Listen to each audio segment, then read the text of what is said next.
الاندرويد من اكتر المجالات اللي بتطور في مجال السوفت وير عموما. لو انت نفسك تبقى اندرويد ديفلوبر، احنا النهارده هنقول لك رود ماب تمشي عليه عشان تقدر ان انت تبقى اندرويد ديفلوبر، وهو ده موضوع حلقه النهارده.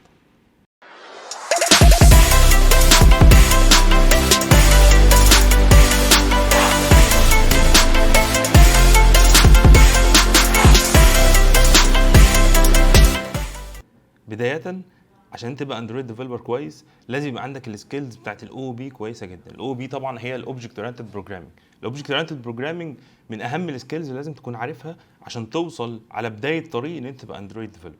طيب انا دلوقتي خلصت الكونسبت بتاعت الاو بي وعايز ابدا في مجال الاندرويد. بدايه لازم تتعلم الفيوز بتاعت الاندرويد، ازاي انا اقدر اعمل سيمبل فيوز، ازاي اقدر اعمل شيب معين. زي بالظبط اي حد بيبدا في مجال الويب اول حاجه بيبتدي بيها هي الاتش تي ام ال. عندنا بالظبط في الاندرويد لازم تبدا مع الفيوز كويس وتقدر ان انت تديزاين الفيوز بتاعتك عن طريق الاكس ام ال وهي المقابله للاتش ام ال في الويب. احنا بنبدا ان احنا نديزاين الكومبوننتس بتاعتنا بلغه اسمها اكس ام ال، ودي مش لغه صعبه خالص ومش هتحتاج اي ريسورس ان انت تتعلمها.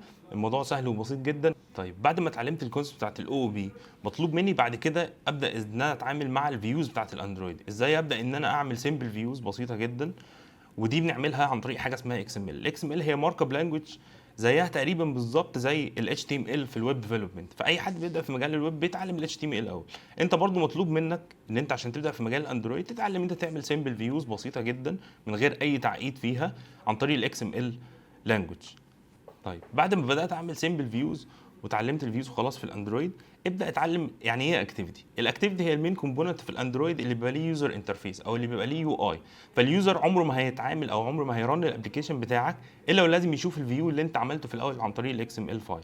يبقى الاكس ام ال فايل اللي انت عملته هتبدا تربطه بالاكتيفيتي اللي اليوزر هيبدا يتعامل معاها. وعند المرحله دي ابدا اعرف يعني ايه اكتيفيتي كويس، اتعلم يعني ايه لايف سايكل الاكتيفيتي، وابدا اعمل سيمبل ابلكيشنز عشان السايكل بتاعتك تبقى بسيطه. ما تعقدش الدنيا في الاول وحاول تخلي الدنيا سيمبل على قد ما تقدر.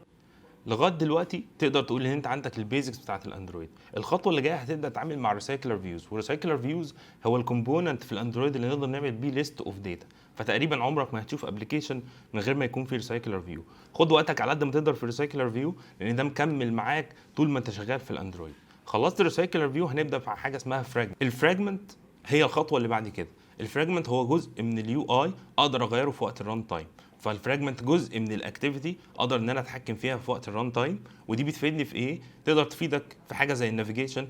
كلنا شفنا البوتوم نافيجيشن فيو، لو اليوزر عنده تابز من تحت مثلا يقدر يدوس على تاب معين فيغير له اليو اي بتاع الاكتيفيتي، او السايد منيو اللي بتطلع من الجنب اليوزر يختار ايتم منها في نفس الاكتيفيتي اللي انا فيها اقدر اغير اليو اي. الفراجمنتس كمان مستخدمه في حاجه زي جوجل مابس، فجوجل مابس كلها معتمده على الفراجمنتس.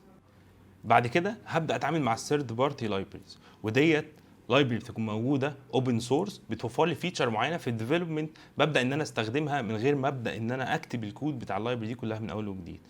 خلصت الثيرد بارتي لايبريز وعرفت تعمل انتجريت معاها، ابدا اتعامل مع حاجه اسمها روم. روم دي لايبرري نزلتها جوجل في 2017، ودي لازمتها ان هي بتتعامل مع السيكوال لايت ابستراكت لاير فوقيها، ما بتخليكش تكتب بويلر بليت كود. وده عيب من عيوب السيكوال لايت، ان انت مش هتعرف اي ايرور عندك في الكويري اللي انت كاتبه اللي بتعامل مع الداتابيز الا في وقت الران تايم. الروم هتطلع لك الايرور ده فين؟ هتطلعه لك في الكومبايل تايم. فانا وفرت على نفسي وقت كبير جدا. الحاجه الثانيه اللي بتقدمها الروم هي الاو ار ام او الاوبجكت ريليشنال مابنج. بتخليك تقدر تتعامل مع الداتابيز مش عن طريق الكويريز، عن طريق الكود، عن طريق فانكشن. يعني لو انا عايز اعمل انسيرت في الداتابيز مش هروح اكتب الكويري اللي بيعمل انسيرت، لا انا هعمل فانكشن هي اللي تعمل انسيرت في الداتابيز. ده كان بارت 1 في الاندرويد ديفلوبمنت رود ماب. ان شاء الله استنونا في الحلقه اللي جايه وهنكمل لكم الطريق ان انت ازاي تبقى اندرويد ديفلوبر.